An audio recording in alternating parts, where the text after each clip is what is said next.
to the Saturday morning class. I just have a message from our lecturer up in Pretoria, Makulniuk. She had asked me to please convey this message to you. The answers to previous exam papers and solution for Simon 1 and 2. Please refer to tutorial letter 101/3/2020 to section 10.5 on page 22 regarding the answers to the previous exam papers. Okay? Can you please, if possible, ask or notify students of the following? You need to understand that she has 7,700 students, and therefore to please be patient if your email is not answered within 48 hours. She is really trying her best to answer as much emails as possible. She does, however, request that you interact with your e-tutor or your tutor and ask for assistance before asking the lecturers for help, as that is their role or their function. Okay, the first 23 pages, section 1 until 12, the conclusion, before sending an email, okay, you need to read those guidelines there, okay, as she has put a lot of effort into the tutorial and nano elements for students to receive assistance. Please take note of Study at UNISA brochure that is also available online. The reason she's mentioning this is that because 90% of the answers to the emails can be found in tutorial letter 101, the announcement, and on my UNISA, on Study at UNISA brochure, etc. Due to this, she's requesting that answering 70 plus emails just about general administrative inquiries. So it's really unnecessary for the students to ask those questions if the questions are in the tutorial letters. She is saying that it's not that she doesn't want students to email her. It's just that they want you to read first and before sending a mail, okay? Because this ties up a lot of their time. And also to remind you that this is open distance learning, okay? Then she's also posted a recent announcement, and so you can just go on there and see what is the latest. So I had a link this morning that was what the lecturer in Pretoria was saying. Okay. Now I got a link this morning from one of the students. Did you guys also get the link with the exam dates?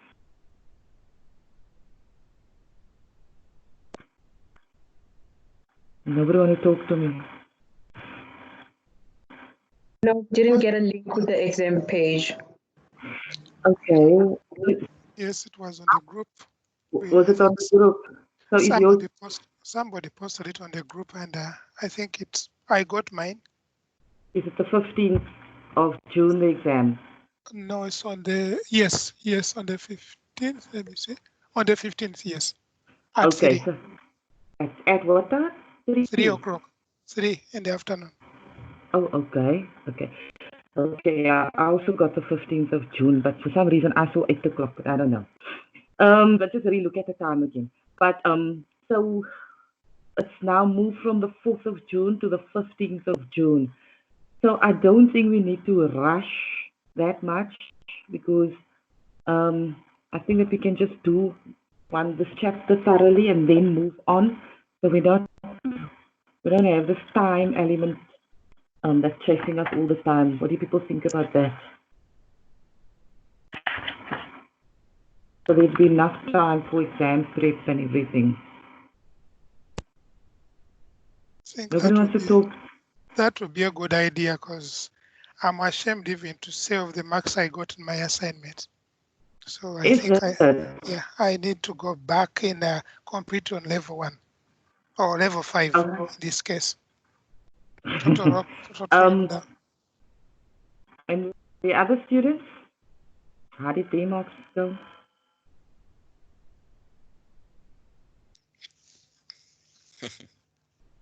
Well, that explains. You got the answers.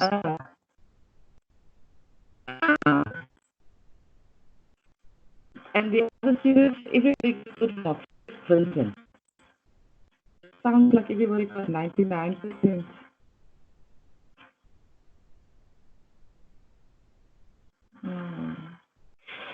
Okay, let's just talk about chapter 7 because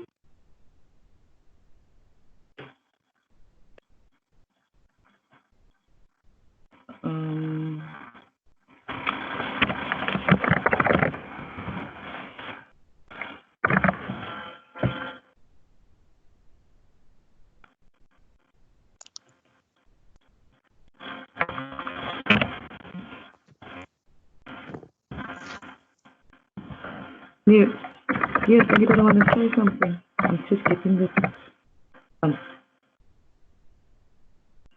worksheet open quickly, as you can see. How many people had difficulty with chapter 7 still? So I can know how much time to spend on chapter 7. I don't have a toolbar in front of me now too, if you're raising your hands. The toolbar should actually be somewhere on your screen at all times.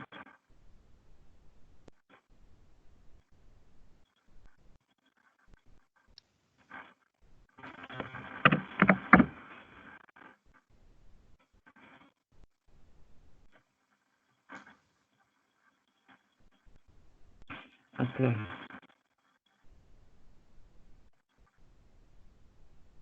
Okay, so now my screen is back. Tell me how many people have got problems with, you can just raise your hand, I can see your hand now, with learning unit 7. How many people feel I should redo it again?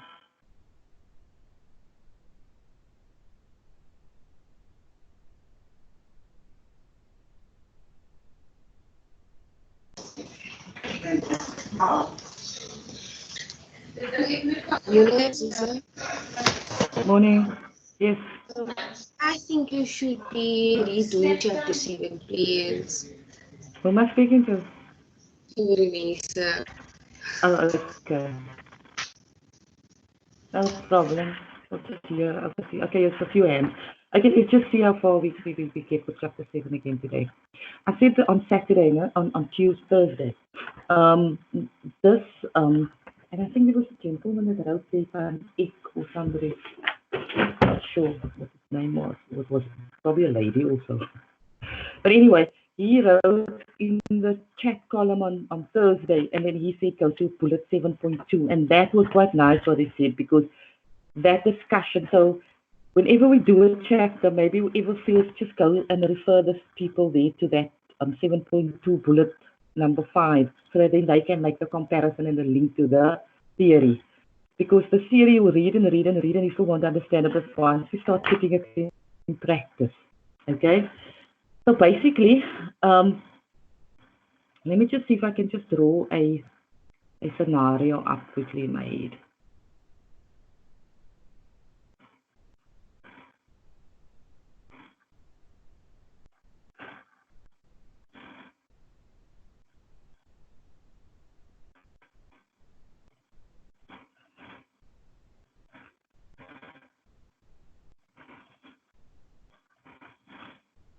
So basically, I have Vincent, right? And Vincent comes into my practice, and Vincent wants to do business, or he wants me to do some legal thing, maybe a divorce or something. Okay? So Vincent then puts my money into my trust bank account. It's 10,000 rand, right? Vincent will put it in my trust bank account. I will then raise a trust creditor. Let's just put here /Vincent, right? And the 10,000. Okay? So now I have to pay for trust duties at place in relation to Vincent's job, right? So I paid 4,500, right? So these are payments.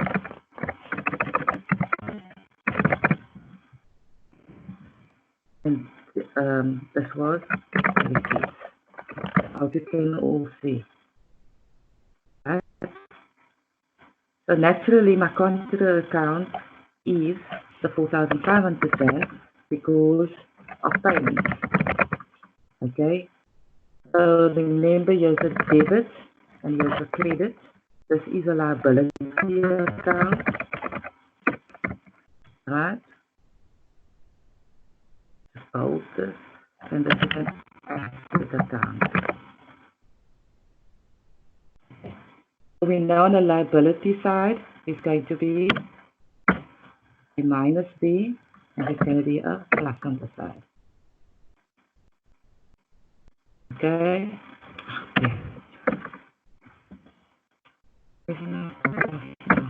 Okay. So naturally, the 10,000 that he gave was receipts.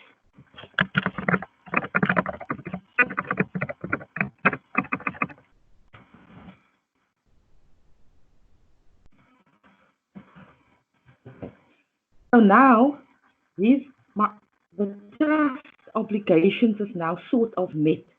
So now there's a 5,500 rand left, right? Let's just put that in, right? So in Vincent's account, he owes me now 5,500. No, sorry, he doesn't owe me 5, it's a 5,500 balance. Okay.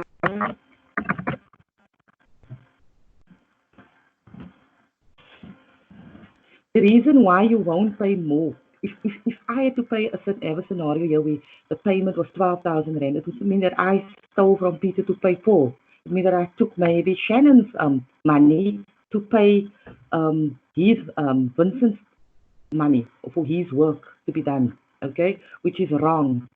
You can't pay more out than what there is. It's like having an overdraft. Basically, it's the same like, you know, when we come to the 24th, 25th scenario, like when we start using our overdraft money out of a bank, it's not really our money, well, we think it's our money, but it's just that this is trust, which makes it a no-no, because it was never your money to use.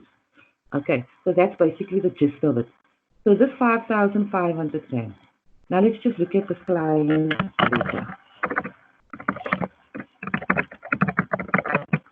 So I'm just trying to paint a picture so that you can understand the chapter better. So let's just keep it here that we've got a 5,500 in a kitty. Let's just think of it this way. So you've got a debit this side, you've got a credit this side. This is an asset account. Okay, so an asset account means here's a plus on this side and a minus on that side. So now we've got 5,500 rand to sort so that we can now pay ourselves for the jobs that Vincent required, because Vincent is very difficult. He came to my practice with a balance brought down from what knows that we never paid. So there was no 1,300 rand balance brought down. Then for this particular job, I billed him 1,200 rand. Okay, right. So let's put it here, 5,500, that, and that is 5,500. Okay, 5,500 minus 2,500 is 3,000. So this 3,000 rand now. This 3,000 rand is basically what gets paid out to Vincent. If it was more, okay, because now I was going to settle all my fees now already. So Vincent was in a position to settle my fees. So the balance is 3,000 rand that Vincent will now get back. If it was more money, say it was more money, say my balance brought down was maybe 7,000 or 8,000, then Vincent owes me then money. Okay? But in a normal practice, you wouldn't underbill the client at the beginning. You will naturally take more money or exact amount of money or more money so that your fees and everything is covered. So when you do those pro forma invoice, it's sort of almost accurately, unless it changes in legislation and things like that. But most of the time, it's right. So you're not going to do work for a client and then you still have to struggle to get your money out afterwards. It normally doesn't work like this. So now you can see that this scenario here and this amount here, this 55, this is what we're going to transfer to the business bank account. Okay, which we this is sort of your business bank account transactions that's going to happen here in your business bank account. So once all our trust payments is settled, okay, we then go to my client ledger and then we say to Vincent, okay, I have 55 left in the kitty after I paid all the people, all my trust people and all the obligations were settled now. Now let's the two of us sort ourselves out now. Okay, so the 1-3 and the 1-2 he paid and the balance I would then pay him out. Okay. Does that make more sense on this chapter? You can open your mics up, let's just have a discussion. I think that makes a lot of sense. That part isn't much difficult. It's that part where, for example, the example 7.2, the ledger are not so difficult, but I'm thinking of the multiple choice when we have to edit. Somehow the figures just don't make sense when you're doing it outside of the ledger. You mean when you're doing it on a multiple choice level? Yes, for example, remember the last example we did on 7.2, Yes. where it says at the bottom the notes, trust bank account 3460 minus 1860. So like we did the ledger accounts, we saw how we got the numbers on page 122, but the addition somehow it just doesn't make sense, and that's what I'm worried about because we're going to have a multiple choice. Yeah, I don't know. You just gonna have to now try your best and try to get some right answers. I don't know. I don't know. I don't know. I don't want to scare you. Some people like multiple choice. I guess if you don't know much, you probably can then just choose any, many, money, mo. But if you do know and you start getting confused, it becomes a problem. I don't know what to say to you, but it's just.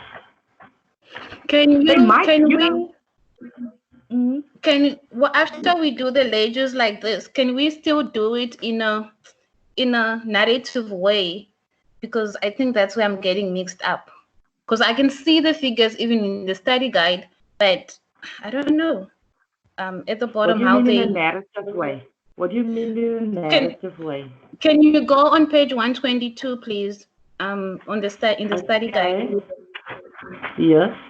Okay, so there just below M. Gavenda, the reconciliations that they do, that's what I'm saying. Sometimes I don't know where they're getting the figures. The ledgers, I'm doing it, it's fine, but the reconciliations, it's a bit of a mix-up because you can't see where they're getting some of the figures. Yeah. Okay, we can look at that. I'll look at that, the reconciliations as well. Anybody else?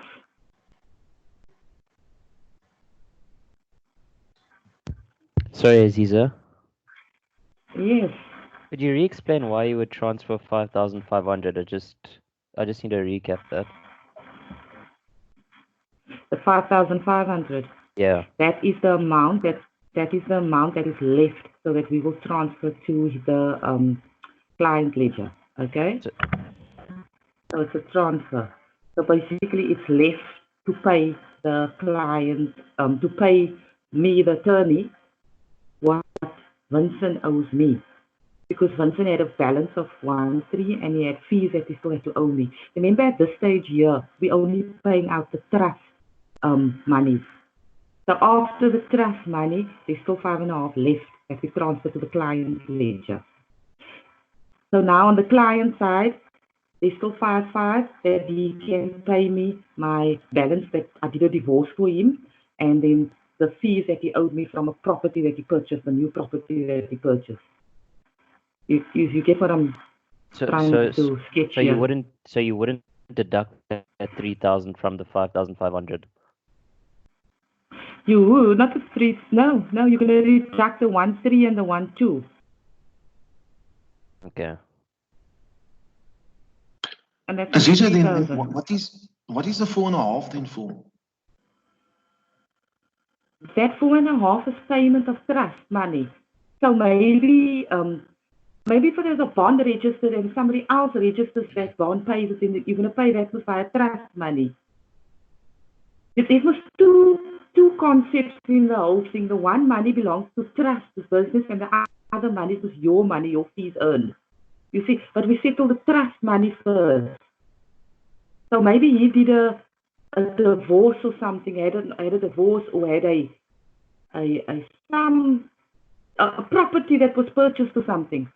So that would be in the trust money, but my fees for actually drawing up everything, it was separate.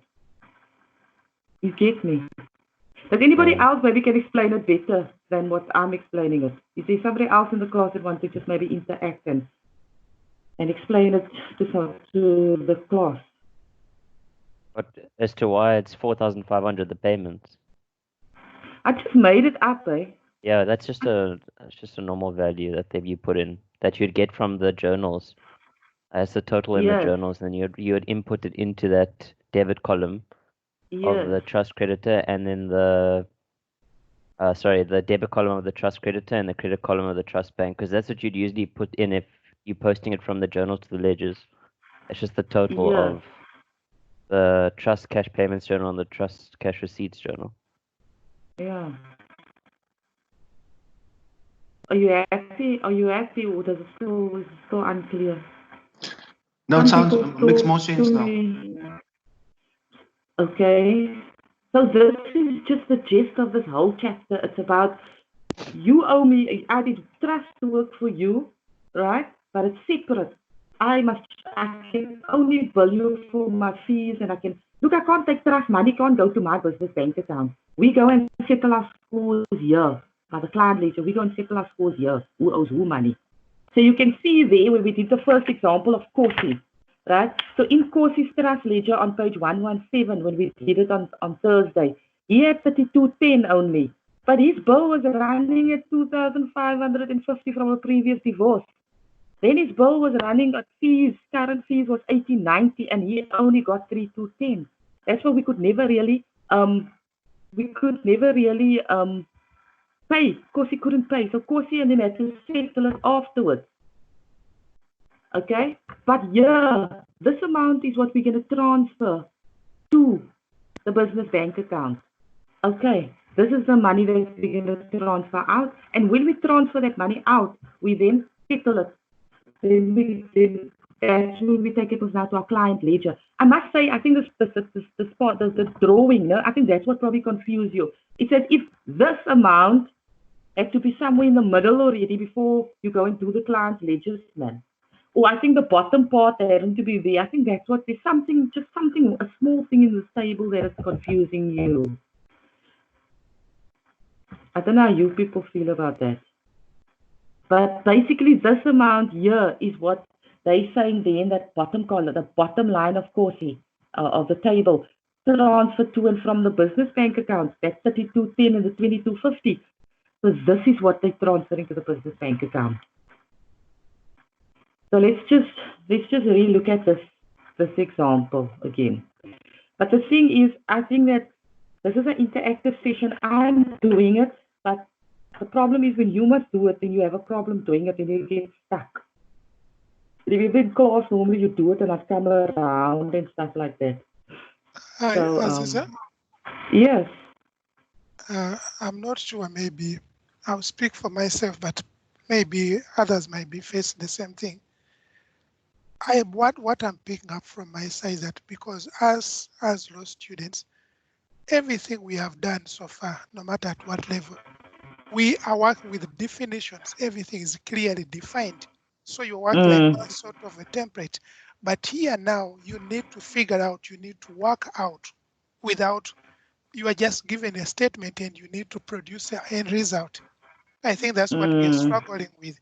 And most of the things here, like the gentleman who asked where it's 4,500, where it's come from. I myself, I was saying there, I was about to ask also, because it does not tell us, but you as an accountant, you already know how it comes from. Why is it? It says payment, but to us, it will go deeper saying payments of what? It's about the precisiveness. That I think that's our issue.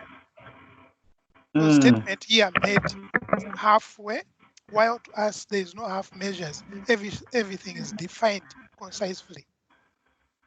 That is where my struggle is.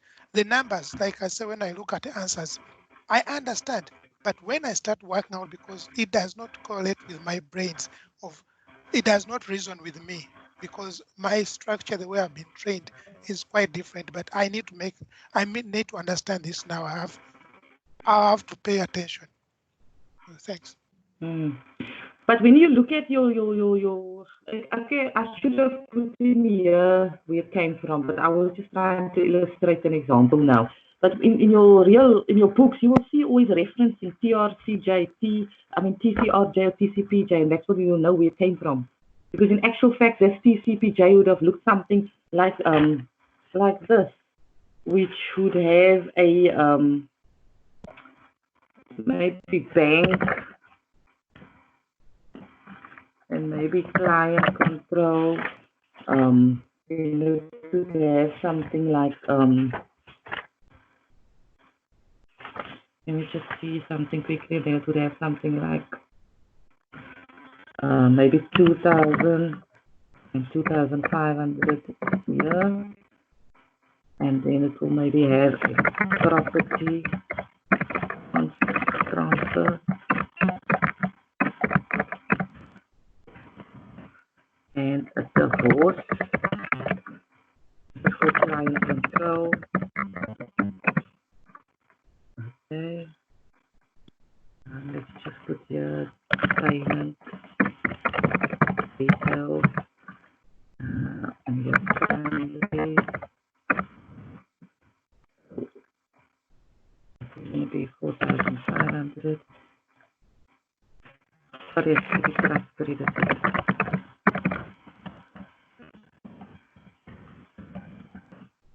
So, and that's 3,500. Okay, can you see now? And then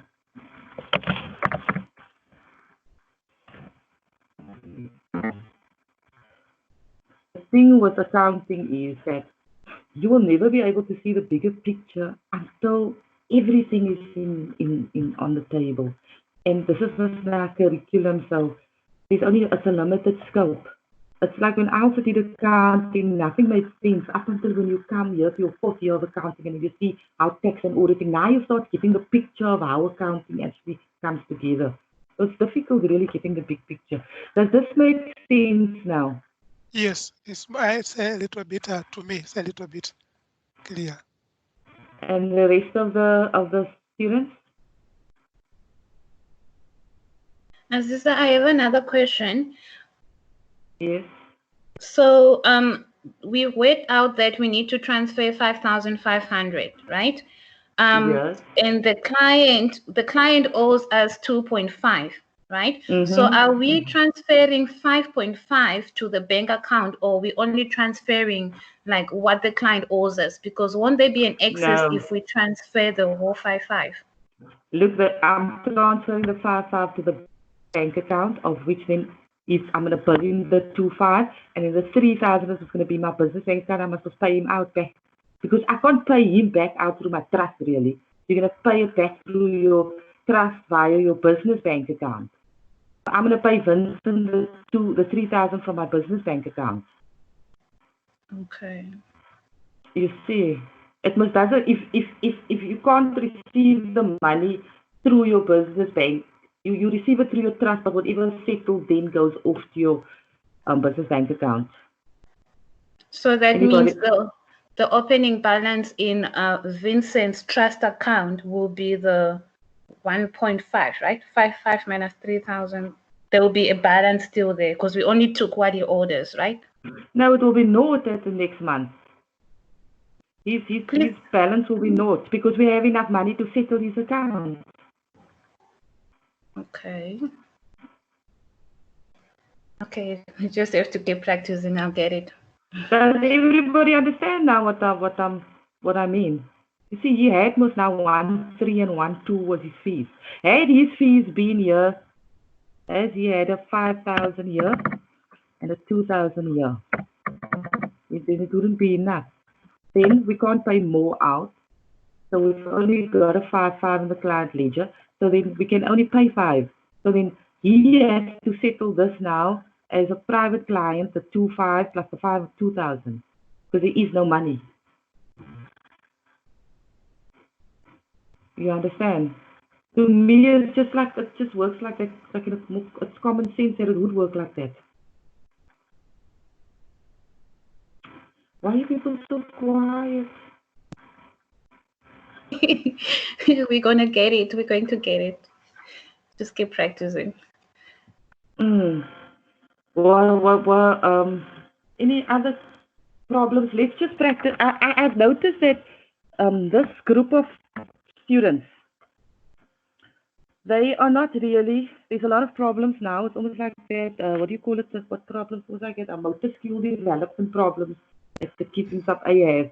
I've noticed that a lot of people have more problems this year because I'm doing it online and I'm teaching you and I'm showing you and then it looks easy to you.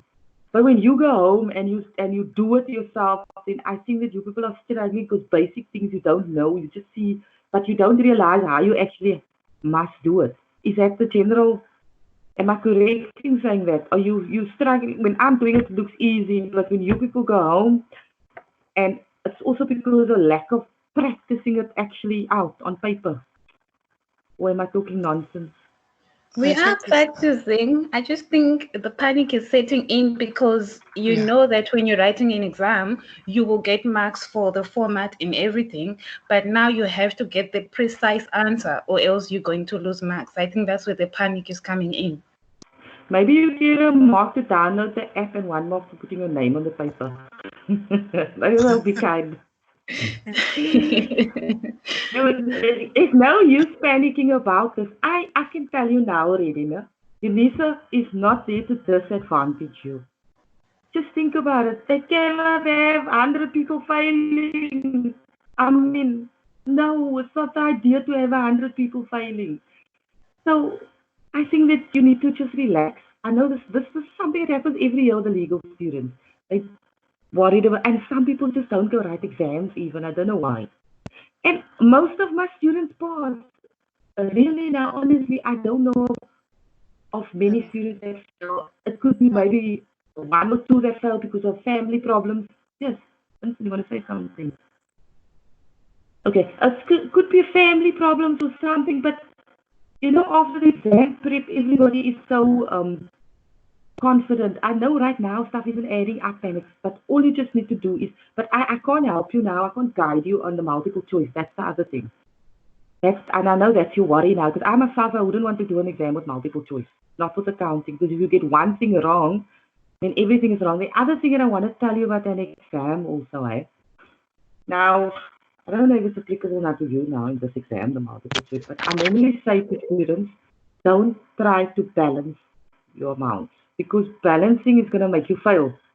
The reason why I say so is because if you're doing a bank recon, and there's one amount that you put on the wrong place, you'd have still got 95%, 96% for that question. But because you're trying to balance that recon out, right? Thinking that if you can get that to balance, you get it right. But what you're actually doing is you're disadvantaging yourself for the next question for the time allocation.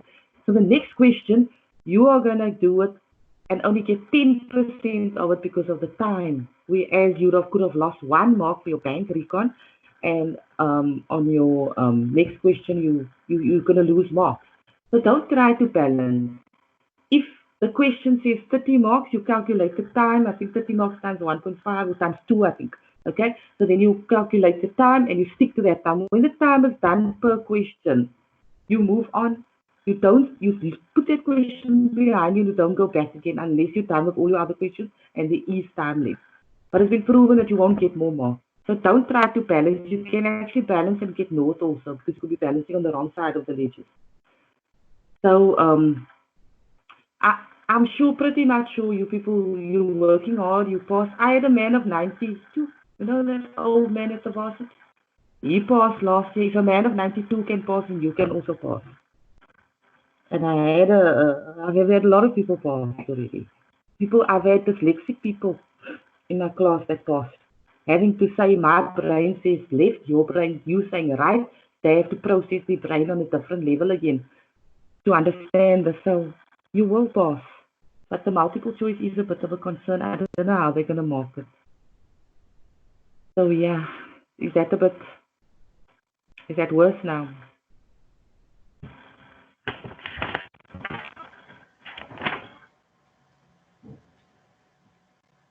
Yes. Yeah, but Aziza, Yes. our assignments have been multiple choice. So I think it's going to be the same. The answer is already there. We just have to work it out. What is the right answer? So I can say we tested that already. The multi choice, because all our assignments, they have been multi choice. Yes. Only that we did it in our comfort zone. You had enough time to go whatever rubbish you can do. This one, I've seen it's cut down to what, 75 minutes? No, I think I'm talking about the other module where we are told about it's going to be 75 minutes, and that includes 15 minutes of downloading and downloading a print, whatever crap. But anyway, I'm not going to scare people here. Let's do accounts. Yeah, you just need to work it out fully and don't just say this answer looks right or that answer looks right. So you work it out you have all your scrap paper, you have all your templates before the time. If you're good on Excel, then you can work on Excel, you program all your formulas before the time, you draw your T account. That is all things that can prep you to pass. So if you're not good at Excel, then make sure you got your calculator handy. Don't still have to look around, and make sure that you're in a quiet space today because you're at home and everybody's got their own challenges at home. So make sure that you're in a quiet space and people's not calling you to do dishes and someone's calling you to do that. So yeah. Okay, let's start with this chapter again, chapter 7. Okay. I've now explained to you the gist of this whole thing on how it works. So maybe now we can put it better into perspective. Okay? Where is my... Okay. So let's just put it better into perspective now. We have NIDO attorneys, and we do know how to do our trial balance. We know how to read our trial balance by now. We know on the debit side is assets and expenses, and on my credit side is liabilities. I hope people are making notes as I'm talking in your book so that it can help you. Okay? So we can see my business bank had balances. They could even ask you what is the balance brought down for G Corsi, what is the balance of the client control for NIDO, for governor. They could actually ask you what is the balance brought down for my stationery on hand. That's questions that they could ask you, giveaway questions. So make sure you know how to do those easy stuff. Okay? So you read the scenario and then you look at the required. So this is basically the same principle that I showed you earlier. Okay? Where we have trust bank and the money comes in. You already know debit, credit, and what side comes here. Okay? So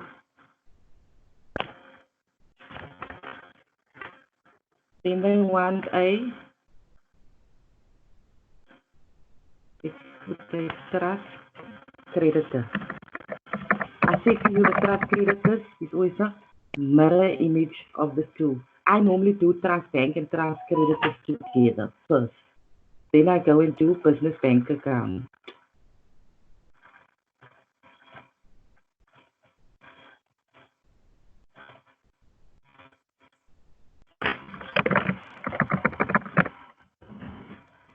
Okay, and then you have your client control. I just want to mention to you also this stuff.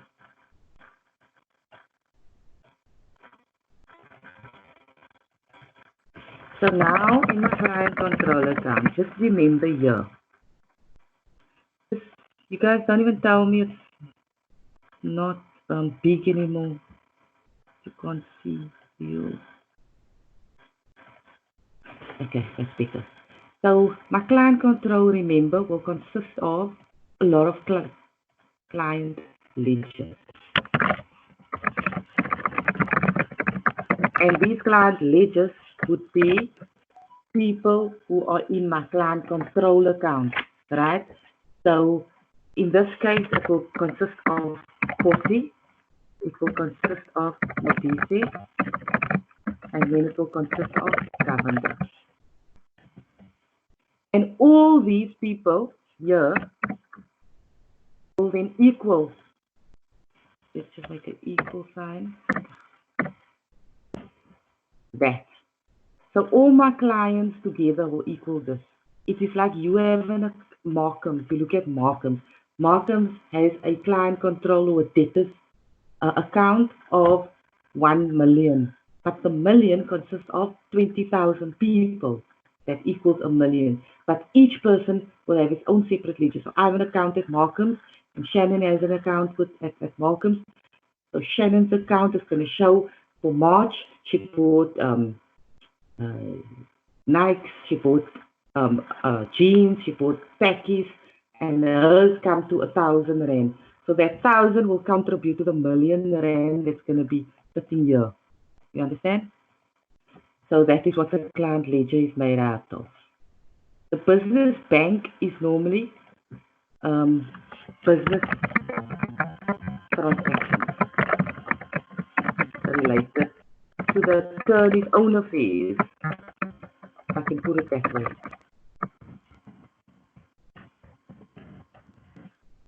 Okay, these two are basically mirror images of itself.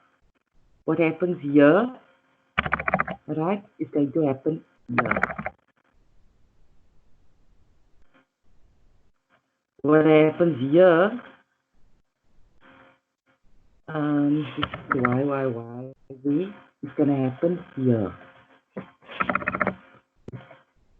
Can you see? They are mirror images because this person comes in and invests his money, or not invest his money. He gives his money to me, the attorney. I take that money and I raise a trust creditor. At the same time, any payment that I pay out from the trust money will be recorded this side because I'm going to reduce my obligation. Okay. Does that make sense now? No answer. Okay, let's. Yes. Thank you for putting the words on the other side. Those definitions. Yeah, that is what I've been crying for me. It's now resonate with me because it tells me why that transaction happened. What does it entail? Thank you for that. Okay. Okay, so let's look at the example once again. Now, in accounting, how I score marks is balance brought down, because this is marks for Jan. So I'm going to go to my business bank account. I'm looking at my trial balance. So I'm going to put the 9150 in there. Okay, I'm going to look at my trust bank account, the 9450 there. Okay, my trust creditors control, okay, will also be the 9450. The balance brought down, and where else? My client control account was 6345. You have to add it up. 6345. Okay, so let's just add a comment here. Insert the comment.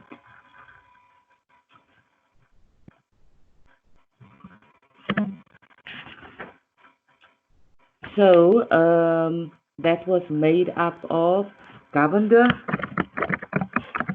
was made up of Modite,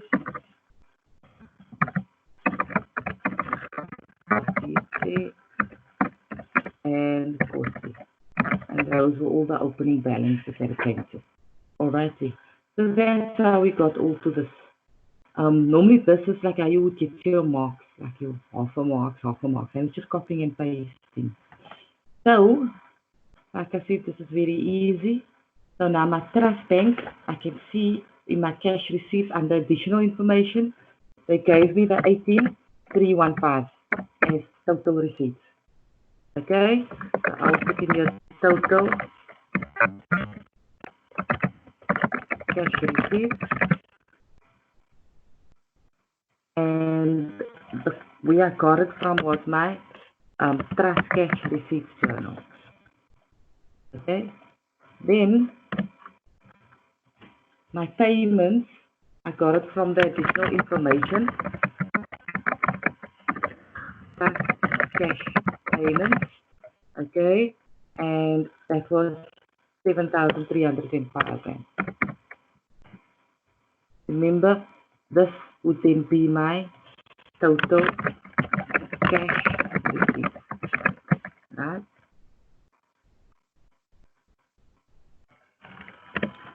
And it would come then from my total cash receipts journal. You see, coming from the same thing. Okay, and then I will write in there 18,315. Right. My payments would come from my total cash payments journal. Right? So that same amount here, I would write total cash payment, and note that it comes from my trust cash payments journal, and that's the 7305.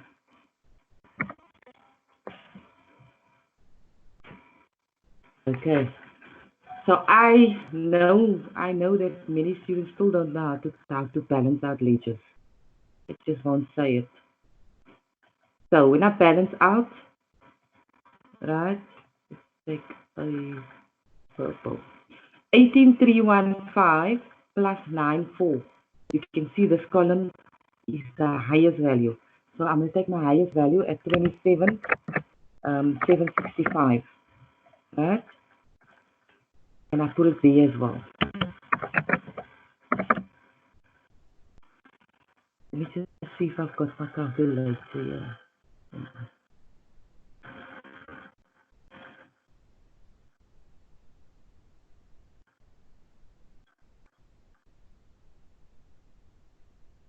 So that I can show you also. Can you see the calculator?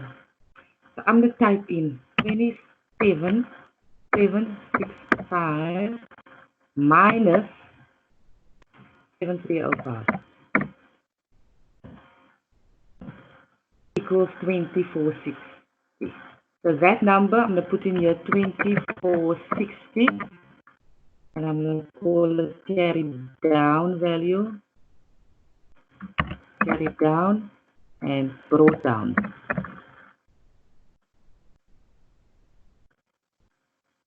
The same figure. Okay.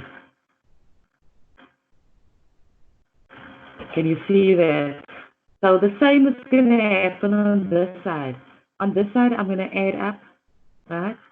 Once again, 9,450 plus 18,315 equals 27,765.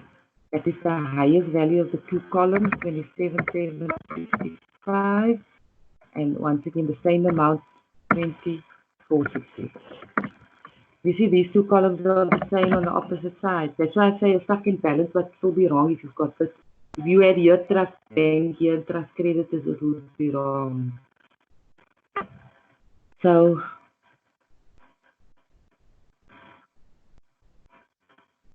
okay, my business bank account, right? We had sundries. Because it said cash payments, it's going to be on my credit side. Because payments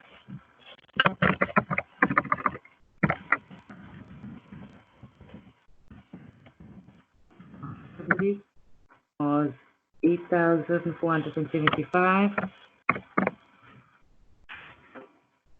Okay. So once again, 9,150 is the highest value.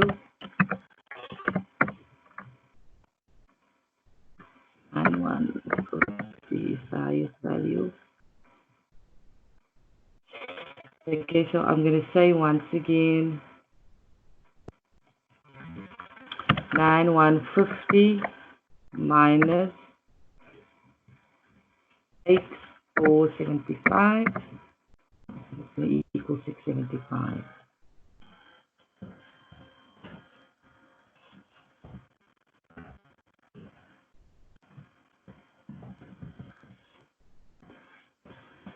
You see how easy this is. My client control for fees. And the fees obviously came out of my fees journal. Okay. Which would then be 4390. So my fees journal probably looks something like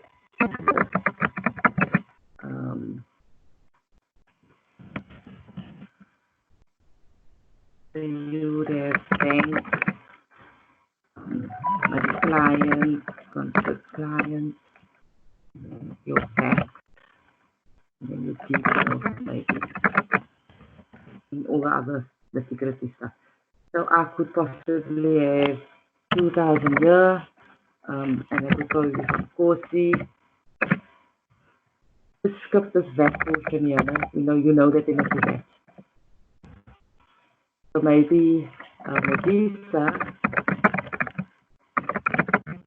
had 1000. So maybe 2100 maybe, and then I could cover the what was the balance on 190. That's 290. And that's how we got up 4390. And let's just keep that. And you see now what I mean by that. So that 4390 is that amount. So then there was interest as well. Interest will be recorded in the general journal. Remember, these are just interest recorded, doesn't mean it was paid. Okay, so now we add up these and you get an amount of 10,960. Alright, you put the highest value still, 10,960, and you have a carry value of 10,960. And that's it. Is this so difficult now?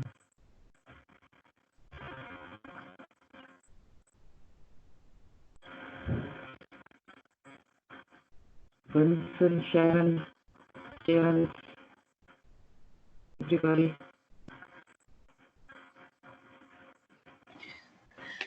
It's clear. Is it better now? Do you understand it better than Saturday, than Thursday's class? Is it making more sense? Okay, so I'm gonna. Yes. Where did you get the amounts from the fees journal? From the fees journal, the 4390. It said there under additional information fees journal. This year that I made up here. I made up this year. No? Okay. These amounts here, I see that they gave it here, but I made it up. No? It's just fixed amounts here. Okay. I didn't. That's basically how it would have played. Okay, let's continue now, because this is an interactive session. I want you to do for me, do it out of your head, Kosi and Motisa, trust creditors, and then you people are going to explain, have an interaction, all the students together on what they did wrong and why they did it wrong. So if you did something wrong, I want somebody else to be able to rectify it. Okay, what page are we on? The same example, but don't look at the solution. So I want you to only do for me, just see on the board, the trust creditors, Kosi and Modise. So I'll give you, yeah, you people need to try and also just jot your time down how long you took to do it, okay? It's now 10:55, you can start, and then you say to yourself, okay, when you're done, then you write down your time so that when we talk about it, we can see who's on time and who's not on time. Okay.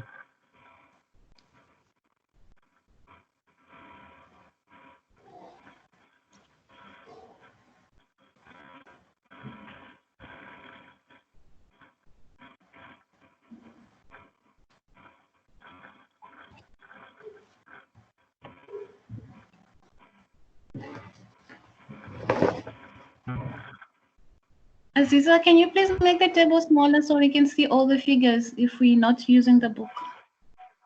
You can use the book on page 113 is the question. So that's all you need. So I just need you to make it to the trust creditor of Kosi and Modisa.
Has everybody at least finished their trust creditors ledger of Corsi? Yes. Okay.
Okay, let's just stop there and let's just, everybody should be done with Corsi. So let's just discuss Corsi. But I'm not going to be the focal point of discussion here. I want you people, you should start with who never completed. If you never completed, and just let us know where you were, and let's just discuss it in the group. Can we do that for Corsi? Because you should have been done with Corsi now to get yourself ready for the exams.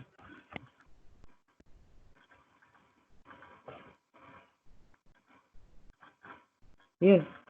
Anybody? Okay, we're doing the trust creditor for G Corsi, right? Mm-hmm. Did you finish it? Yes. Okay. Okay. Must I do it, or are you going to do it when I No, say? no, I'm not gonna do it. We're gonna discuss it. What you who did it wrong, why they did it wrong, and then other people can give input into it. Why you're doing it wrong? Because remember, students think alike. Okay. All right. So what I did was in the trust creditor control for Corsi, the balance brought down on the credit side is 5,700 from the trial balance, right? And then there is in the trust case receipts journal, Jane Corsi paid 3,315, which brings his total to 9,015. Okay, and then on the debit side, Corsi made a payment for 5,805. So now we total both sides. The bigger side is credit side, where there's 9,015. We put 9,015 both sides minus 5,805. So the balance brought down is balance carried down on the debit side is 3,210, and then we bring that as a balance brought down on the credit side, 3,210. That's from Corsi. Okay, so where are we taking that to? What are we going to do with that 3210? The 3210, then we're going to put it in the client's control. You're going to transfer that to where? To your business bank, trust bank? Client control account on the credit side. No, that is, yes, not, that's just in theory, but in real life. In real life, you're going to do what in with real that life, money? 10,210. We put that in the business account. We transfer to the business. Okay, does everybody agree with it? Does anybody have something to say about doing this example or their experience or how? Or anybody else? Thanks, PS.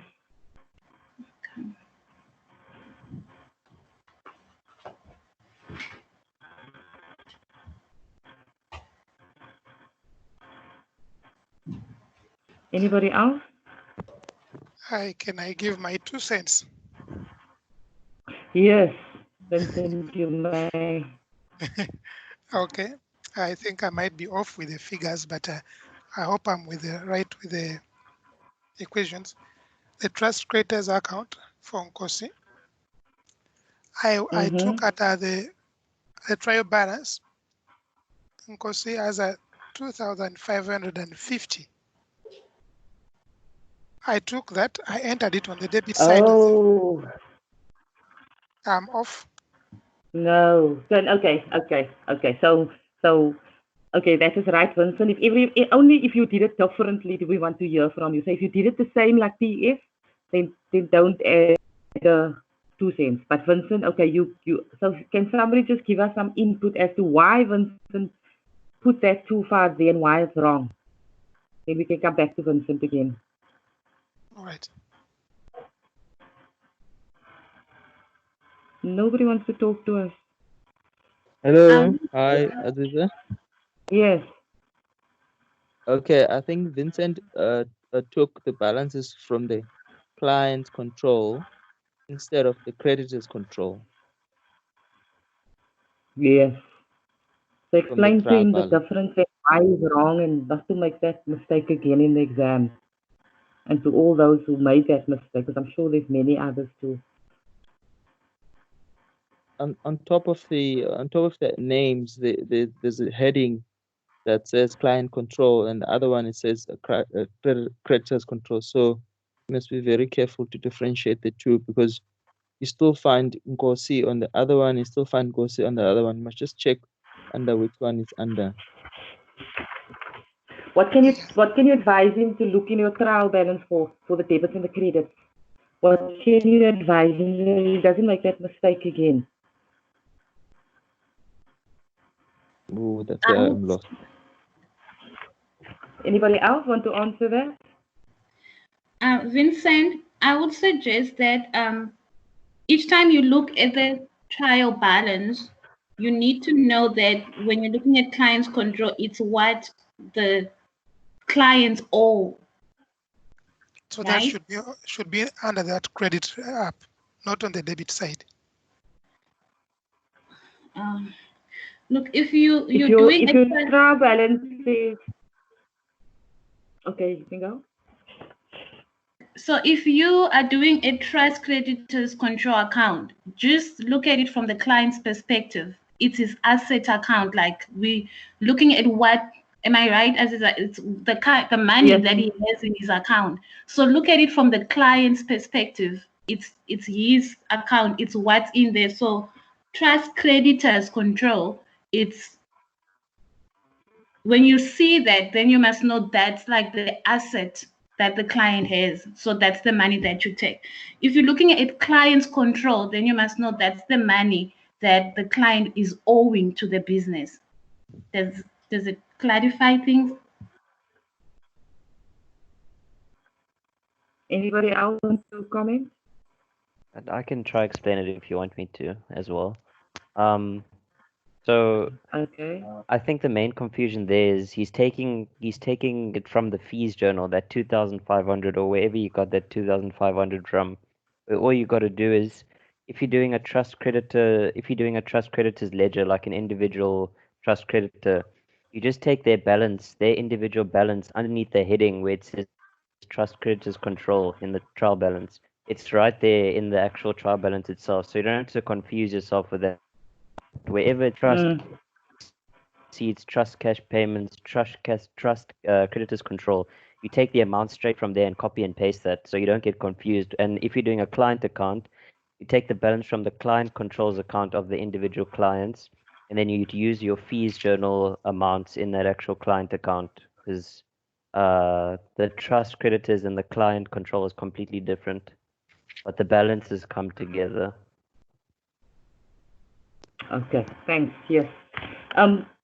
Vincent, okay, we can continue with what you did wrong as well, but just look at your trial balance, everybody. If you look at your trial balance, where it says debit balance is like 1770255 and 2, it must be on the debit side. Where you see trust creditors, where you see the 57 and the 35, it must be on the credit side. You even swap the two around, so don't make that mistake. If the trial balance says it's on the debit side, and it's on the debit side in your ledger. Trial balance is on your credit side in your ledger, you put it on your credit side in the ledger. Okay, back to Vincent again. So you can just explain to us what he did wrong further? I think from there I went south completely. Is it? Okay, maybe you can explain it to us also where you Okay. went wrong, because I'm sure there's many more people that did it wrong. Okay, from what I did, I took that, I put on the debit side what I took from the, which was a 2.5, it was, let me go see, I did here, I did know, go see, yes, it was 255, 2550. That's what I did. I put on the credit, on the debit side. Then I came to the additional information down here, and I looked at the, trust cash receipts. Then I took Nkosi the 33115, and I recorded that on the credit side. Okay, that was correct.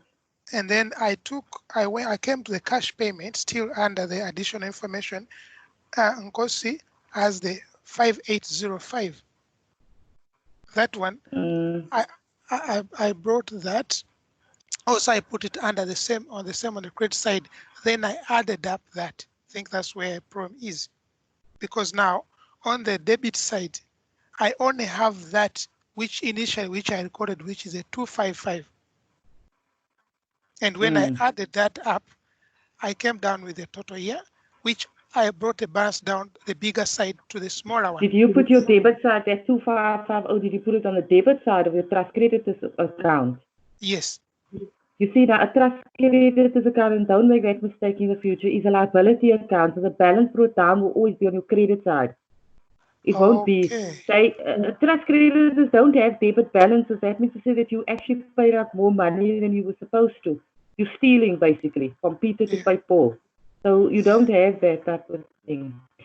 Okay, so thanks, Vincent. Let's just now, not for monotony's sake and whatever, let's just do Medice in the client ledger, and then I want you to do the reconciliations, and then we can discuss again the reconciliation. So for Medice, the client ledger and the reconciliation. So I'll give you maybe 5 or 10 minutes to do that, and then you can discuss it on the group again, especially the reconciliation.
I want you to record your speed also. And every time you do an example, you need to try to better that speed in terms of speed and the accuracy. And that's how you prep the exam.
I'll give you another 6 more minutes. Okay, and then 25 past, then we'll start discussing. I'm just going to take my earphones off quickly and get up on my desk.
2 more minutes left.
Okay, let's stop.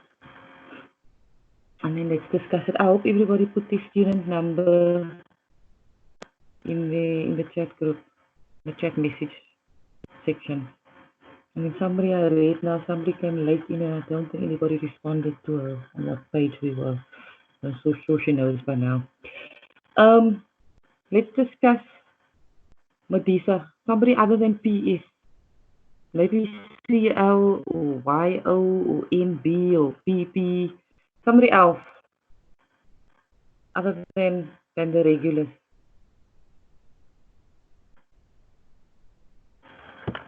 Hello, it's my mic. Hello. Can you guys hear me? Hello? Yes, we hear, Aziza. Okay. I'm always worried if you can hear me if my speakers gave in. So is there anybody other than VM, Vincent and PS Shaya or that want to give some input to the client ledger and the reconciliation? Pile. Okay. PM Pile. Yes.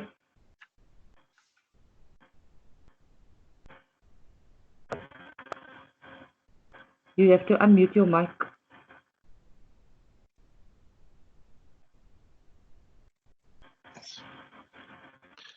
I don't know. Okay. Is CL now coming up?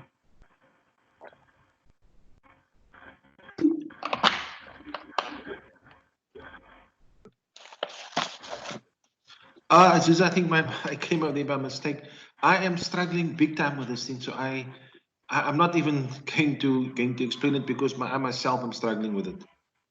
Who am I speaking to now? You said CL. CL, okay. Do you want to explain maybe, because remember if you're struggling, somebody else is also struggling. Don't think you're struggling alone. And people give you input as to why you're doing it wrong. And it's always better when you hear it from a fellow student. It's not always the best to hear it from me. So do you want to explain to us maybe where you went wrong or where you stuck, where you struggled? Remember the class, this is how we would do it. You see, my understanding is not enough yet. So I've tried it, but I don't think it's even close. So I'd rather take it from someone that has a better understanding than me. Okay. Anybody else? Pela? Sorry, I know you said I mustn't talk. Can I just say something, Aziza? I just want to say that I was struggling, like seriously struggling, until I started participating. And the more I get my question answered, it's giving me perspective. So, guys, I would really encourage you to participate. It actually helps a lot. Thanks, Shaya. And She's right. She's right. if I may say something also, the good thing is we are all sitting in our homes. Nobody's seeing the other one, so there's no need to feel shy. Exactly. I knew my answer. Can't even see your name. I knew my answer I gave in was totally wrong, but I needed help. So from what I got from the other students, actually took me 4 or 5 steps further than where I was. Thank you. And we don't know you. We only know it's VM or B. Only reason why I know Vincent is I know Vincent. But PS and NB and PP, I have no idea who you are. The next person also don't know you. And they are struggling with the same thing that you are struggling with. But I don't want PS and VM all the time. I want more people to interact with us. And Perez also, he interacts quite often. So anybody that wants to explain their version of the client ledger? Hi, Aziza. Yes. I didn't want to explain. I just wanted to know with regards to the balance on the credit side when you're doing the client ledger. Why does it go from the trust account to the trust creditors to the client on the credit side? Okay, does anybody want to explain that to him? That answer to him? He wants to know why does it go on the credit side of your trust credit on your client ledger? Why do we transfer that amount of 2250 over to your credit side? Anybody other than PS want to explain?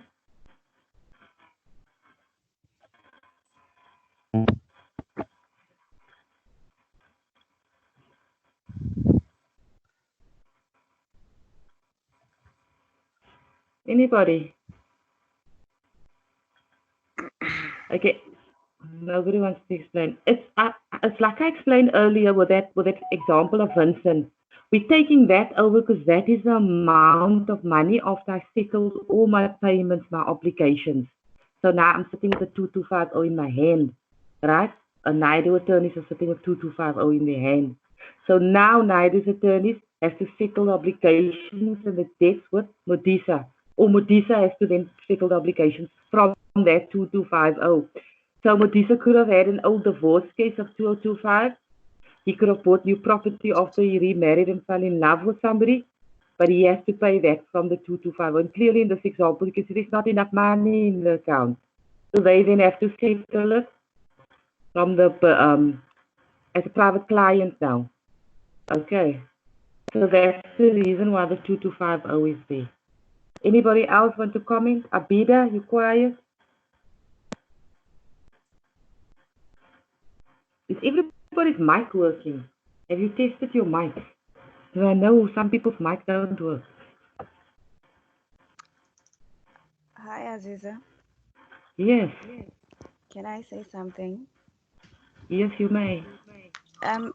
In my understanding, the trust creditors control account is the money that we hold, well, the attorneys hold for their clients to do some activities for them.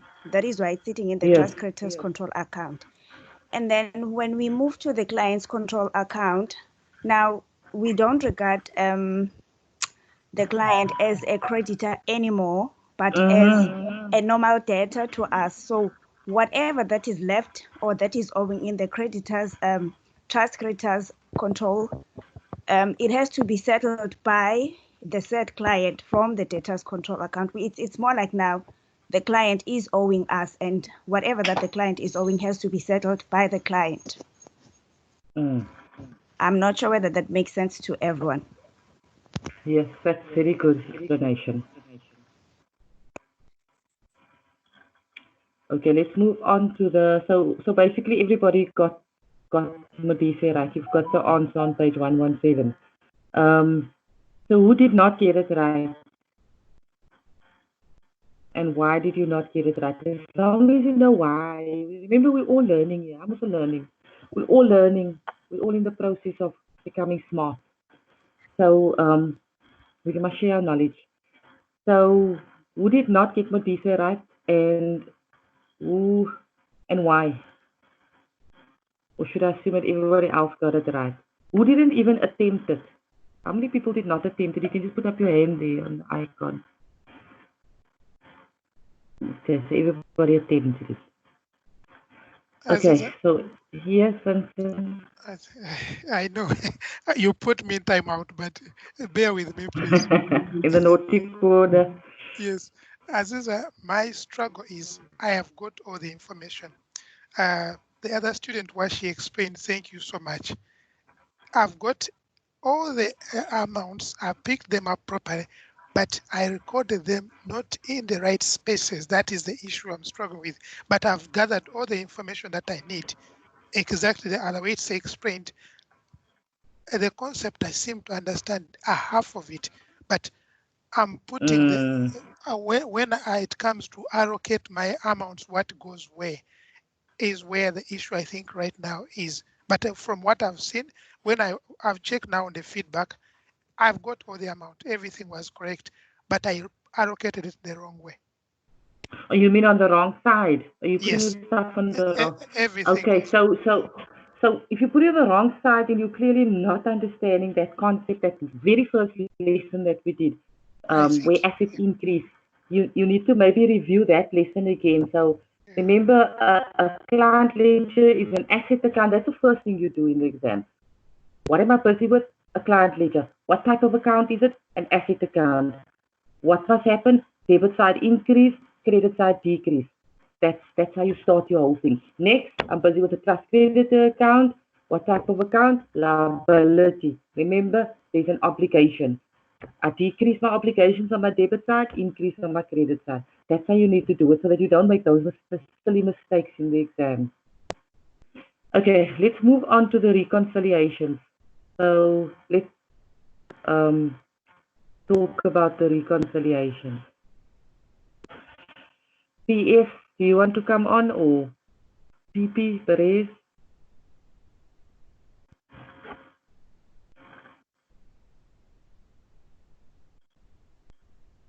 Anybody? The reconciliation? Hi, Aziza. Yes. Before moving on, could someone please explain to me? I'm looking at page 117, under Modise. There's written balance carried down. I assume gets carried down 2275. Where does the 2275 come from? Could someone explain that to me, please?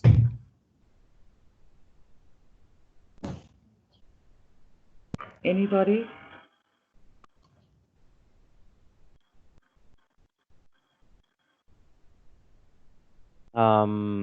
I can explain. Okay. So that 2275 comes from the balance that you work out when you add both sides together, and then you subtract the total from the side that has the least, or has the smaller number, and you get that balance from on that column, on that side, because that's how you work out a balance. That's where the balance comes from. So all you do is you add up both sides, or you add up the side that has the most, the highest number, and that's your total. So then you subtract your total from the column that has the smaller amounts to get your balance for that column, and then it gets brought down to the debit side. That's right. Okay. Do you understand now? What the neighborhood was? Anyway, that's an accurate answer from PP. Okay, let's move on to the yes. Okay. Do you understand now what he explained? Yes, Aziza. Okay. Okay, now let's move on to the reconciliation. I think the PP is here on the line. Do you want to explain the reconciliation? That on my own, I haven't understood it since the start, since I went through it myself. So I'm just as dazed as everyone else. Okay, anybody else?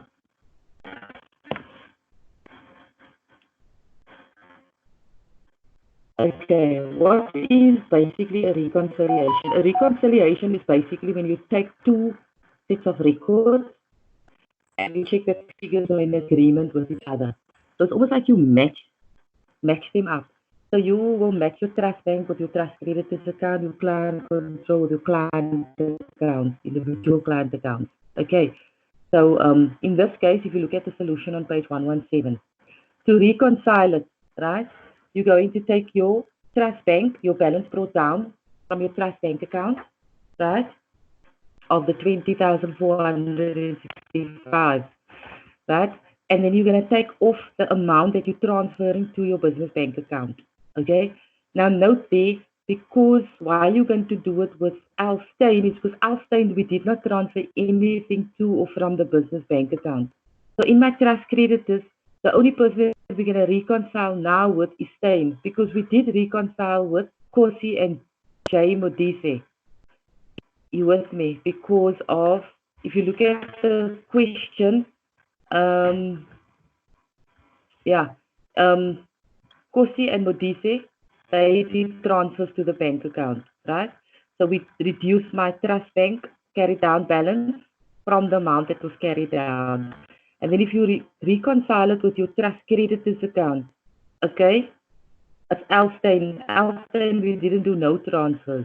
So that is why it balances out on the 15,000. My client control account, my balance carried down, right? And then if I reduce it, my Kosi and Modise, right? Because they transfer from the trust creditors control to the client ledger, you get 5,500. But if you calculate the balances on the client ledger, like the 1230, the balance brought down, then you will see they balance out. It's mostly on the reconciliations work mostly on your balance brought down. Okay. These aren't actually a lot of marks in the exam, so I wouldn't really break my neck over it that much. Only like 2-3 marks. So I think. Okay.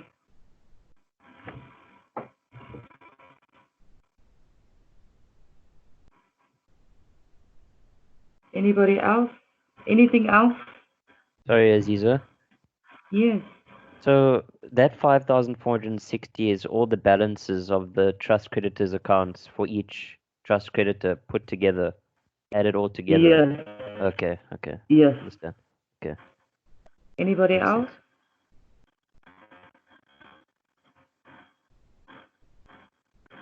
sense. This interactive session working for you people? Because I don't feel that I want to be doing all the talking because nobody really learns in that process. That's why I'm having the Saturdays classes, interactive classes. I do less, and I want the group to learn from each other because peer learning is actually better than learning from me.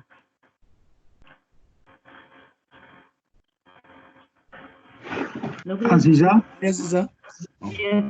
Yes. Be on page 116. That table is so confusing. The rest of it, I won't say I understand it, but I have an idea and you just need to practice. But that part being that table, I try to do it on my own, and all that numbers you have to slot in and the different amount and working through it, it is so confusing. I have a lot of trouble with it. Tell me, in terms of the exams, can we expect something like this? They did have it already, the 2018, but I don't know if you have to do the table or if you have to do the ledgers. That I'm not sure. But you always start with your ledgers first and then go and slot it in. Table, there's like a step missing somewhere. And I think it's that bottom part, that 3210 and the amount that you're transferring. That part doesn't go later into this whole thing then. I think that bottom part must be out there and then it will sort of get you to understand it better. The table is very easy, but it's very confusing also at the same time. I don't know how to explain it. But I know a lot of students struggle with it. That's why I rather teach with ledgers. It's much better. Okay. Well, thank you. Okay. Anybody else?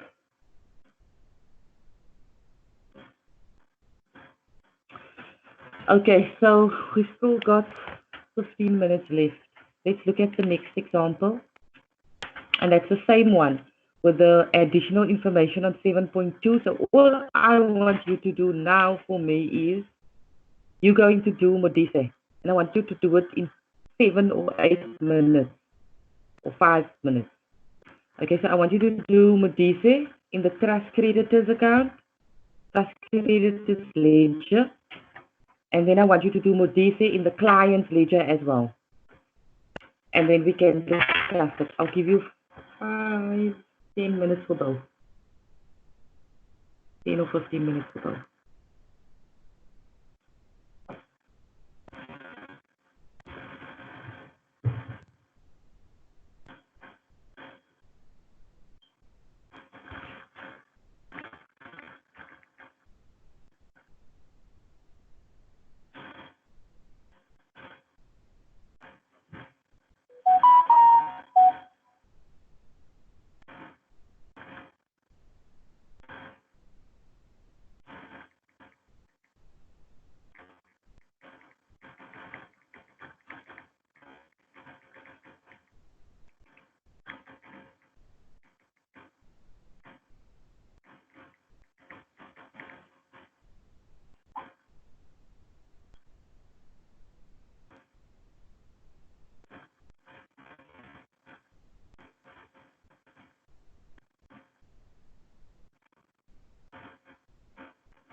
Okay, I'm just going to get up from my seat. So if you're calling me, I won't be at my seat. I'll just get up for 2 minutes.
Okay, let's look at Modise, trust creditors ledger. We had trouble with that, with doing the trust creditors ledger.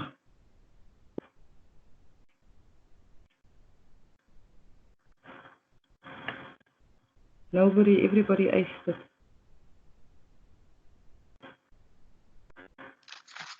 Aziza, I was slightly disturbed now. I had to do something. We are referring to point 2 on page 118 on top of the 16 of the 375. Oh, am I right? Yes. Okay, right. Hi, Aziza. Yes. Okay, can I try this out? Yes, you can. You may. All right.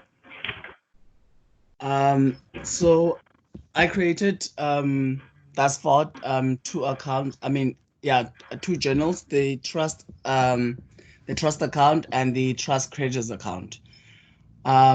So for Modise, the statement says that he opened with 3750, which is at his for his trust account, it would go to the debit side. And then for then the second account. Are you talking? Sorry, what? Sorry, are you doing the trust creditors ledger now? No, that was the trust account. The trust account. Then now I'll be doing the trust creditors ledger. Yes. Okay. Okay. Yeah. So the trust creditors ledger, as it's like a continuous. So basically, he had a trust cash payment journal previously of 1.5, right? And then now he has another trust cash payment journal of 1.6. So that then would add up to a carried down amount of 3,100. But then there's a balancing of 3,750. I don't know if I'm still on the right track. Am I still on the right track? Okay, let's give somebody else opportunity to answer that where you went wrong. Okay. Anybody else? Alisa. What I did is I looked at the default balance, the credit balance, then the payment which then there is an additional information that says that there's 1,600 which was earmarked for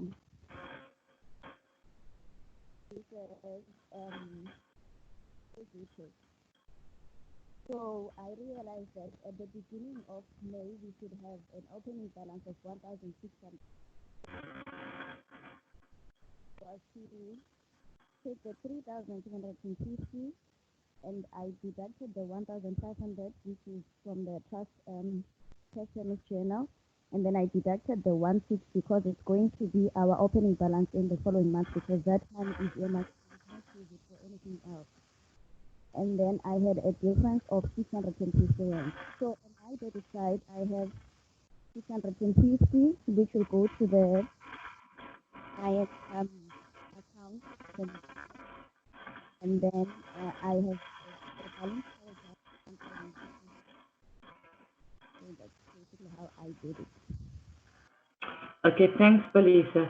I don't know if you people could hear Balisa. It was very bad from my side. But from what I was following her, trying to follow her, she was accurate, spot on accurate. But it was a very bad line from my side. Anybody else want to comment?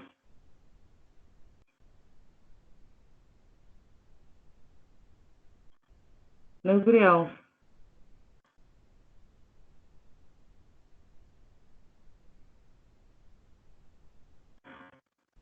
Okay. Would it be Aziza? Yes. Could you please repeat what Balisa was saying because I couldn't hear clearly. Okay, basically, you're going to take your balance brought down on your credit side of Medici, right? You can look at the solution on page 121. Okay, then your receipt, your payments was 1,500, and that is the amount that we got from our journal. Okay, so when you balance it out, there's a carried down value of 2250. But because 1,600 is earmarked for specific use, that earmark amount is going to be pending every month. So on the 1st of May, that 1,600 must still be available. So on the 1st of May, that's why you can see on the book, in the book on page 121, May 1, you've got that balance of 1,600. But the opposite of a balance brought down is a balance carried down. Okay, so you plot that 1,600 there, like they did in the book. So if you're going to subtract 1,600 from the 2,250, you're going to get 650. So 650 is what they can transfer to the bank account, the business account. Okay, so they can only transfer 650 and not the 2,250, because 2,250 is not what they have. They've already earmarked 1/6 of that money for future business. Does that make sense? Or does somebody else want to add something to the peanut gallery?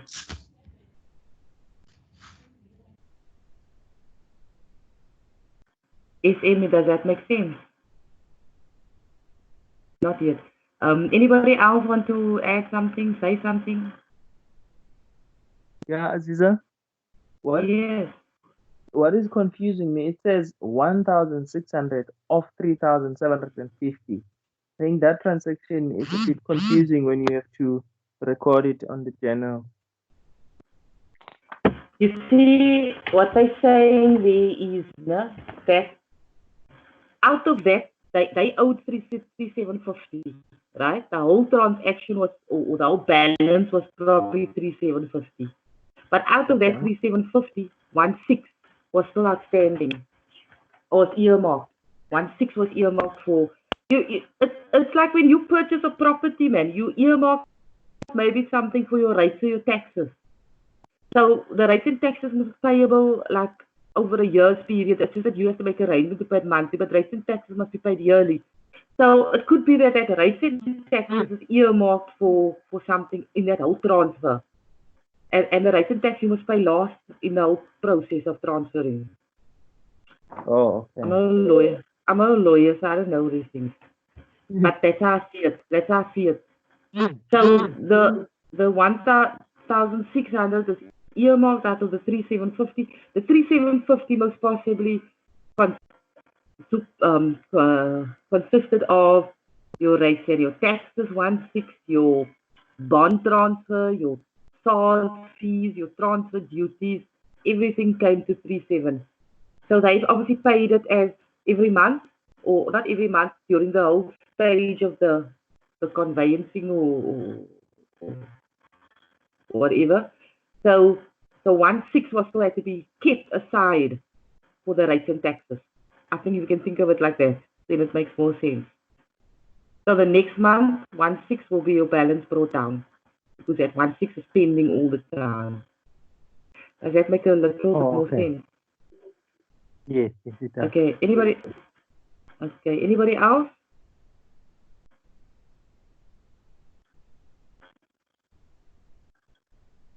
Nobody. Okay, then if you look at, we said we did the page 122, when you do the client ledger, can you see we transferred 650 Rand over to the business bank account, right? So now in the client's ledger, right, this guy Medisa owes me 2,025, and then he owes me fees of 2,500 Rand. So clearly he doesn't have enough money to pay me, so that would now be settled, probably a private client or something like that. You'll probably keep on billing him for the work done.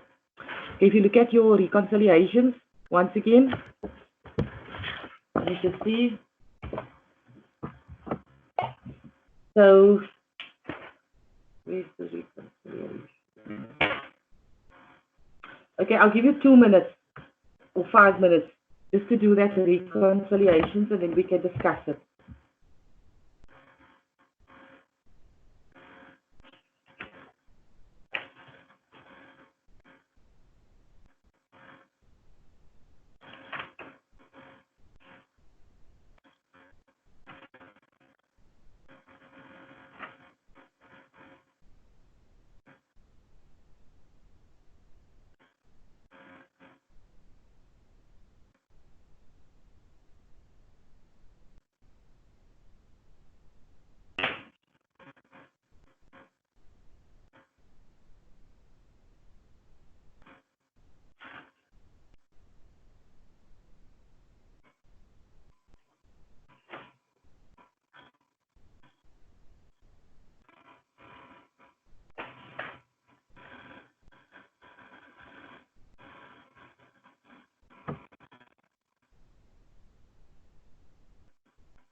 Okay, 2 minutes up. Anybody want to discuss the reconciliation?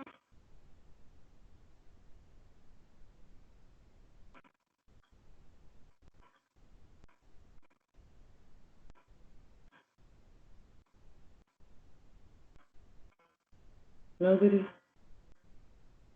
Vincent, you want to try to do the reconciliation? Nope. TL, you want to try to do the reconciliation? I got the one before this, but I'm going to get wrong. Okay, so you want to explain where you went wrong? No, rather not. Okay, it's the same. This one is exactly the same like we did it before. That's why I thought it would take you 2 minutes. The trust bank account carried down value was 3460. And we did that our transfer to the business bank account of what's his name now? The 1860. Okay, so it's of Stein, Corsi, and Modise. Okay, so you minus the 1860. In my trust creditors, Modise is still gonna lay there at 1,600 rand. My carry down, draw down value. Okay, so there you reconcile those two. My client control, I'm gonna take my full client control amount and I reduce it by my transfer for my trust creditors. The amount that I'm transferring to my business bank account. That's the 1860 and you get the 91. Then you take your balances of your trust creditors ledger, which was Stein was 2,000 and Corsi was 3210. No, Corsi was 1230, and then Modiso was 3875, and then Governor was 1995, and you get 91. And then you're reconciling it. It will be nice for multiple choice there. The other thing that I wanted to tell you people was for the exam also, always they give you like on your bank recon like this worded exercise. Make sure you know how to do the exercise with the that's not worded. Like in your study guide, it gives you the actual statement. Because some people they really can't read the statements. Okay, make sure you know how to do it with the statements as well. Any questions? Sorry, yes. Where are we getting the 1,860? I understand where we're getting all the other figures, but when we're doing reconciliations, 3,460 minus 1,860, it's supposed to be the total, right? But yes, but it's all the amounts that you transfer to your business bank account from your trust creditors ledger. So the 2,000 balance brought down from Stein, and then 3210 from Modesa, and then the 650 from Corsi was 3210, and then Modisa was the 650, and that will give you the 1860. Okay, remember that Stein had a debit balance. Okay, so we have to take that, add that back, And then you minus the 3210 and the 650 and it will give you the 1860. Okay. Does that make sense? Yes, thank you. Anybody else? Is this interactive sessions working for you? Was it a waste of time? The first time we tried it for this class. I think it's been the most rewarding, most challenging for me. I prefer it this way. Instead of me talking too much. No, that is good. But I think what you did in the beginning or the other classes, we needed it. We did not know how things look. But from me, I'll speak for myself. I don't like to speak for others. But what I have picked up, like now when you ask me if I want to try the reconciliation, I said no. The reason why, I stopped at the client's ledger. It was not making sense for me to continue when I did not understand this. So as others were continuing, I went back and I looked at all the information, because one thing I picked up, all the information is there. There's nothing I have to magically produce. I just need to know where to find it and where to put it. So I was just being lazy. That's what I picked up. So I looked and looked and looked. Finally, I managed to work it out. And when I checked the feedback, it's matching. Okay. So that's why I say, for this, what you have done to shut everything down and let us stay in the darkness, for me it worked. I'm forced to, because now I have no choice. It's like exams. Yeah. I have think to you're forced to work do now. something. I don't have a way out. I have to do it. So thanks for this. Aziza, I want to come in here with Vincent. It's also I've got a similar story. I've struggled with something and I stop and I go back. That is why it's not that you don't want to do it, you just blatantly say no. It's just the fact that you still don't get it. So instead of going and doing it completely, let us first listen to what someone else is. And as you said, it's better if it's peer learning. So that is how we get to better understanding of it. Okay, so we're gonna then continue with the Saturday interactive session. So the Wednesday I'll keep as a class where I explain the things to you, like almost like a lecture style. And then the Saturday we do like an interactive session where you people come on board and then, because that's the only way you're gonna learn, because when I'm doing it, I trust you, you probably think it's so easy. Yes. But when you start to put the stuff in on paper yourself, you realize, what now? So I still want to next week. It's now 12:06. I don't know if we should continue to half and we can just finish this transfer journal. Let's just do the transfer journal when we finish it off past 12. Is that okay with you people? Then next week we can start on a clean chapter again. Okay. Okay. So look at the transfer journal. Okay. I want you first to try to see to do the transfer journal. So you are transferring now from your business bank account. I'm not sorry, from a trust your business bank account. So do it based on the double entry system. Take 5 minutes and then you do it. Don't look at the answer.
Okay, I'm just going to get up quickly for 2 minutes. I'm still in a very terrible chair. I have to get up and walk.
Okay.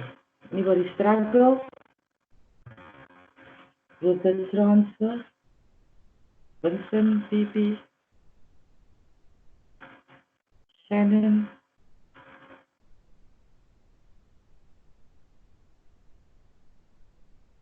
Did you leave already? Because nobody wants to talk to me.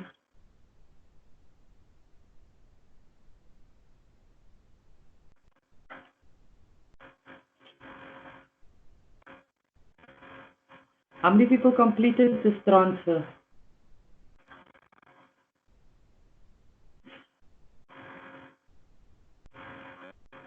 Can you hear me? Yes, we can hear you, Aziza. We're doing it for example 7.2, right? Or is it for 7.1? 7-1. Oh, okay, it's fine. Yeah, we're done with that. Okay, so do you want to explain to us how you did it and why you did it like that? Okay, so we are only transferring the fees from the client to the business bank account. So we simply take what's in the, we go back to the trust creditor, and then we see how much we transferred. So we are crediting, we first debit the client because we are reducing, we are subtracting. So we debit the trust creditor, that is the client account. And no, sorry, that is the trust creditor account, we debit with the amount that we're transferring. In Jinko's case is 3,210. And then we credit the client account, because when we transfer the money, it obviously reduces the amount that the client owes us as a business. And the same goes for Modisi. And Modisi's amount, what is that amount that you're going to transfer? The same amount that's in his trust credit account. Okay, and for the 2250. And for Governor, yes, how much will you transfer to Governor?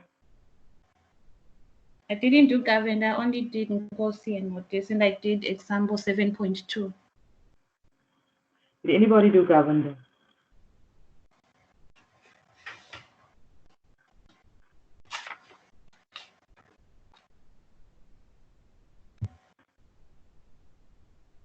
Did anybody realize there wasn't anything to transfer by Governor? I don't think we need to transfer anything. Yes, you're right. There's nothing to transfer because Governor, we didn't transfer anything to our business bank account for Governor. So the 5460, if you add 3210 and the 2250, you have the 5460. So that's it. So now I think we all should understand this chapter pretty well. If you don't, if you get stuck on it today and tomorrow, you can email me or WhatsApp me. You got my email address, the UNISA one. You can email me on that, and I can just respond to you. Otherwise, we should all understand this by now. If you don't, just ask. Well, and then when we see you again on Thursday, we can do chapter 8. But I wouldn't have to rush anymore on the chapters. For those that came in late, there was an announcement that I made on behalf of the lecturer in Pretoria or Makumute. So basically, the gist of it is do not send unnecessary emails because it does not have the capacity to answer all the emails. If it's an email that you can find the answers to in one of your tutorial letters or your study letter, please use your study letter first before you email, or rather use your tutors to answer questions. Only if the tutors can't assist can we then email them. So that's the gist of today's lesson. Anything else from anybody else? Anybody? Before we go, for me, in regards with for 7.2, I just need to know, because Stein has a debit balance. How do we do that when it comes to the journal transfer? Do we ignore it or do we put it as a... You're gonna swap it around. So you're gonna debit your client account and then credit the trust creditor. Of course, it's 2,000. Okay, I understand. Okay. Thank you. Anybody else? Anything else from anybody before we close off?